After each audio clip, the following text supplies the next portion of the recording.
Au cours de la réalisation d'un projet, beaucoup de personnes vont prendre des notes. Elles vont prendre des notes sur la laine choisie, sur la jauge obtenue, sur les aiguilles utilisées, puis certaines des fois sur des informations au fur et à mesure qu'elles réalisent leur projet. Ces informations sont utiles pour vous, mais elles peuvent aussi être utiles pour les autres utilisateurs de Ravelry. Certaines informations peuvent être mises publiques, d'autres peuvent être gardées de façon confidentielle. Mon nom est Claudie Vachon, je suis la propriétaire de Laine Charlebourg et je vous montre comment créer une fiche projet sur Ravelry.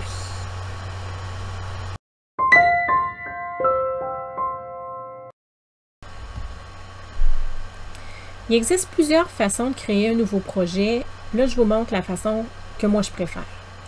Et c'est en partant de la fiche patron. Donc, une partie des informations va se faire automatiquement. Alors, le patron pour lequel je veux créer une fiche projet aujourd'hui, c'est ce bonnet-là. Je vais aller sur la partie droite de la fiche et je vais cliquer à « Ajouter à projet ». Par défaut, ici, « Name your project », donc « Nommez votre projet », ça met le nom du patron. On pourrait le changer si on veut. On peut le changer plus tard aussi. Moi, dans ce cas-ci, je vais garder le nom qu'il a déjà et je vais cliquer sur « Créer ce projet ». Je tombe donc dans ma fiche projet qui est créée, qui en ce moment n'a pas beaucoup d'informations. Sinon, le nom du modèle, la technique qui est le tricot et la catégorie qui est bonnet tuque. On veut le modifier, on veut le bonifier, rajouter de l'information. Donc, on va aller encore une fois dans la partie droite et on va cliquer sur « Modifier projet ».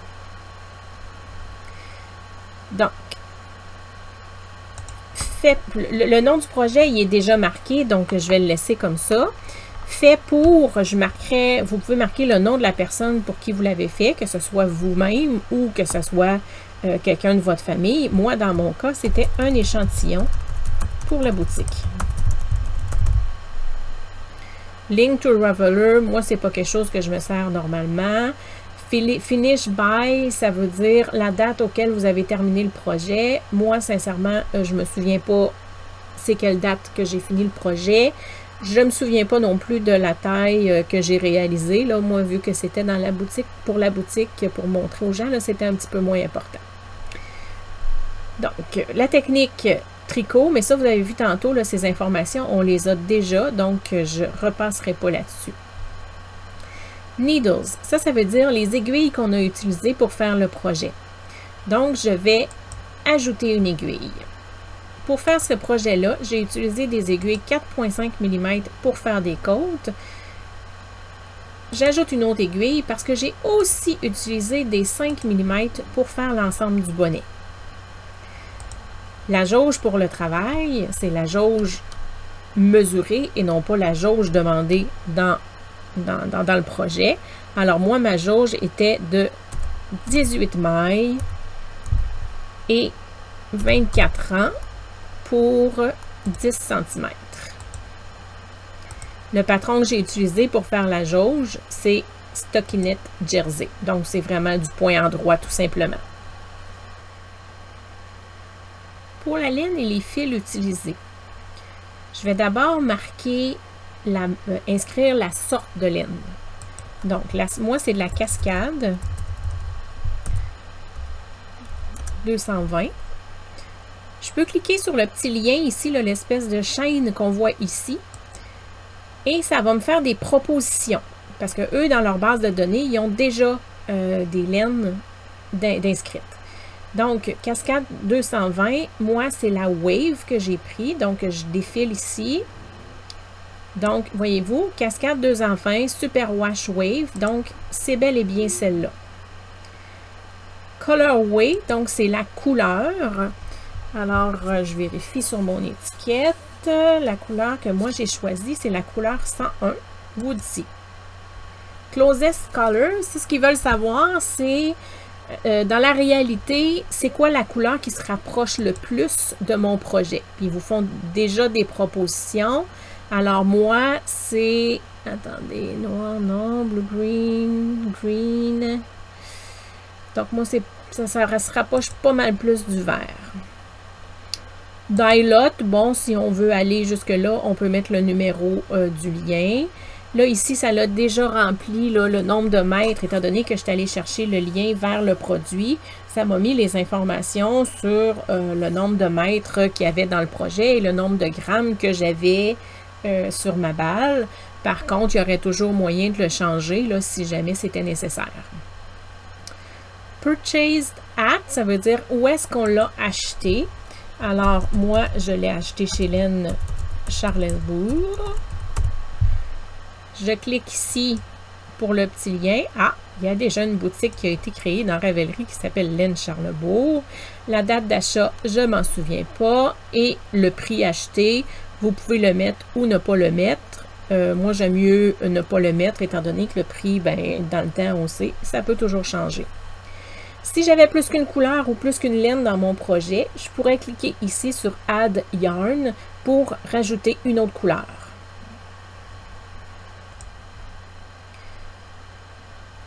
Ce qu'on a ici après, c'est Notes du projet. C'est là que vous pourriez mettre toutes vos informations, les détails que vous avez rencontrés au niveau du projet. Par exemple, disons que moi, j'avais décidé de mettre 10 mailles de moins par rapport à ce qui était recommandé pour monter la tuque. Je pourrais mettre ça là. Si j'ai des informations pour moi, c'est des informations de toute nature là, qui peuvent vous intéresser d'autres personnes et pour vous souvenir si jamais vous voulez réaliser ce projet pour une deuxième fois. On peut aussi ajouter des notes privées, c'est-à-dire des choses que vous voulez garder comme information pour vous-même.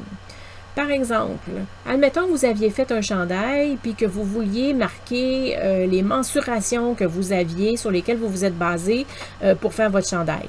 Bien, c'est là que vous pourriez mettre ça pour y avoir accès plus tard. Par contre, il n'y a personne d'autre que vous qui pourrait y avoir accès.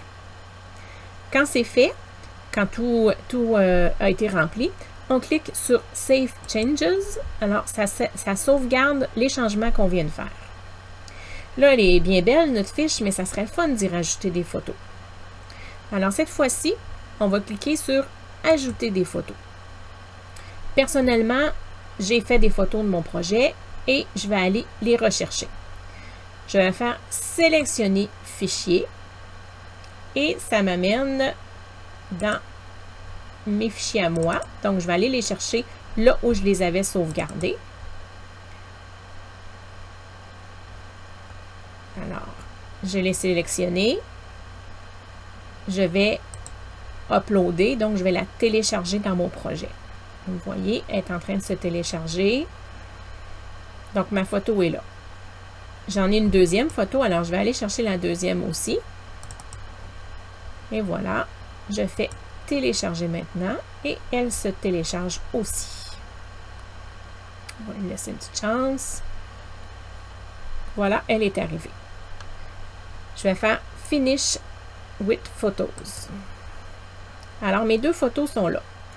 Je ne sais pas si vous voyez, en ce moment, ma photo de proche, c'est la première photo qu'on va voir. Moi, j'aimerais ça, modifier ça. Je vais aller encore dans Modifier projet.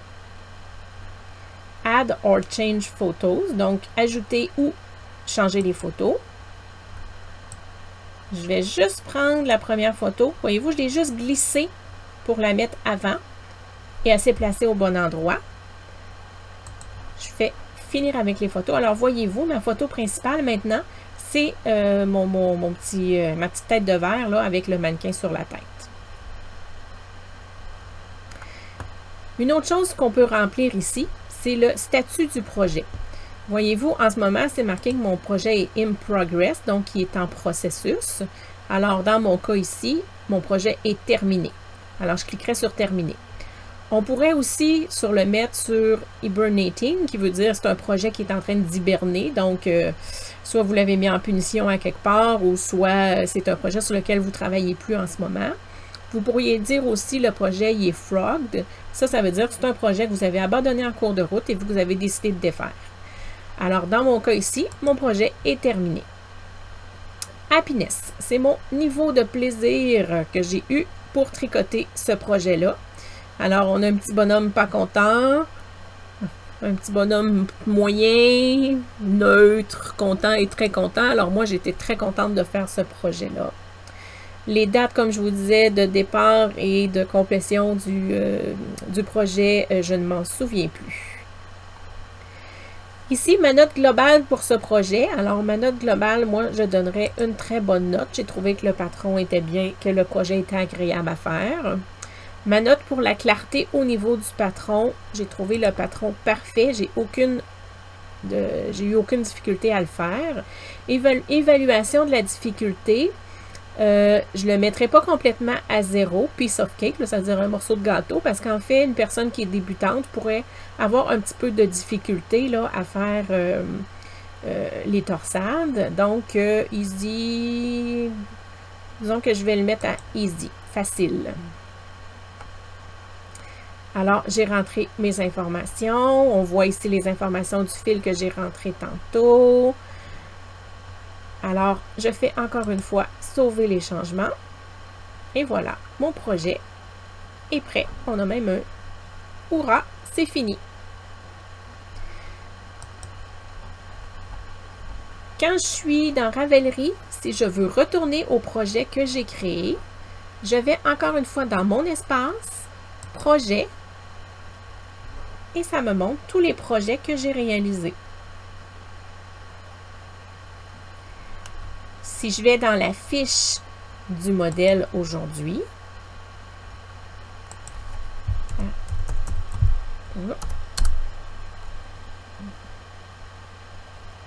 je retourne dans la fiche du modèle et que je vais voir les projets qui ont été réalisés.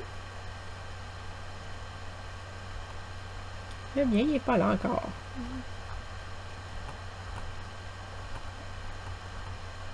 Le mien est ici. Voilà, mon projet est là. C'est marqué qu'il y a 2 photos. Alors, les personnes qui vont avoir envie de faire ce projet-là vont pouvoir venir consulter ma fiche produit, voir si le produit que j'ai fait est à leur goût, puis ils vont s'en servir pour décider si le projet les intéresse ou non.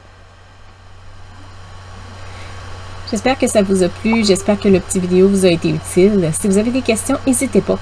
À la fin du vidéo, je vous mets toutes les façons de me rejoindre.